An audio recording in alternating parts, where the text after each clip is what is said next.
We begin tonight with a dangerous weather threat. Right now in the Northeast, more than 40 million Americans are under a severe thunderstorm watch from the Carolinas up the I-95 corridor, including D.C., Philadelphia, and New York. The region facing damaging winds and flash flooding.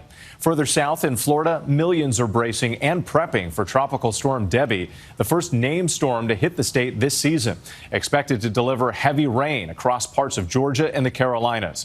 Multiple states are now declaring emergencies, and the severe weather already leading to hundreds of flight cancellations and thousands of delays across the Northeast. We have team coverage tonight. Let's get right to ABC's meteorologist Samara Theodore. And Samara, time this all out for us. Well, we anticipate these storms to continue to roll through sunset with a severe thunderstorm watch in effect along the I-95 corridor until 9 p.m. These storms bring a deluge of rain and lots of lightning, but we're also watching the tropics. Tropical Storm Debby now taking aim at the west coast of Florida. We even have a hurricane warning in effect near the Big Bend because this is where we could see the storm strengthen to Cat 1 status. Timing on this moving through early Monday morning into the afternoon. That's when it'll make landfall. However, impacts will be felt very early on Sunday, especially along the west coast farther south. We could see 10 to 15 inches of rain in certain spots. That'll lead to flash flooding.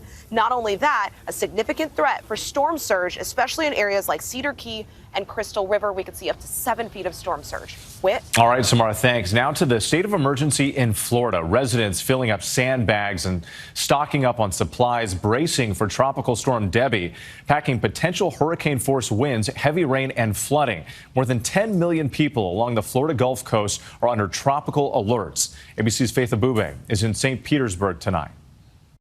Tonight, Florida residents bracing for Tropical Storm Debby forming in the Gulf of Mexico this afternoon and expected to strengthen before slamming into the Gulf Coast within 48 hours. Workers outside Jacksonville preventatively removing potentially hazardous trees. It can cost you your house. A lot of times you'll see these trees completely splitting houses in half. And crews in Lee County clearing debris from drainage ditches in anticipation of drenching rains. 5 to 10 inches of rain forecast in some areas. Storm surge is projected as high as 7 feet. Here in Tampa, residents telling us they're taking the storm seriously. How are you feeling as the storm is getting closer and closer? It definitely is nerve-wracking. Sometimes when the rain comes down really hard, the water level rises. So I want to make sure that my front door especially is blocked off with a sandbag so that the water does not enter my apartment. And tonight, almost the entire state of Florida is under a state of emergency with evacuation orders in some areas. And with just this evening, Georgia's governor also activating the state's emergency resources ahead of the storm. Whit? And those conditions going to get a lot worse in the coming days. Faith, thank you.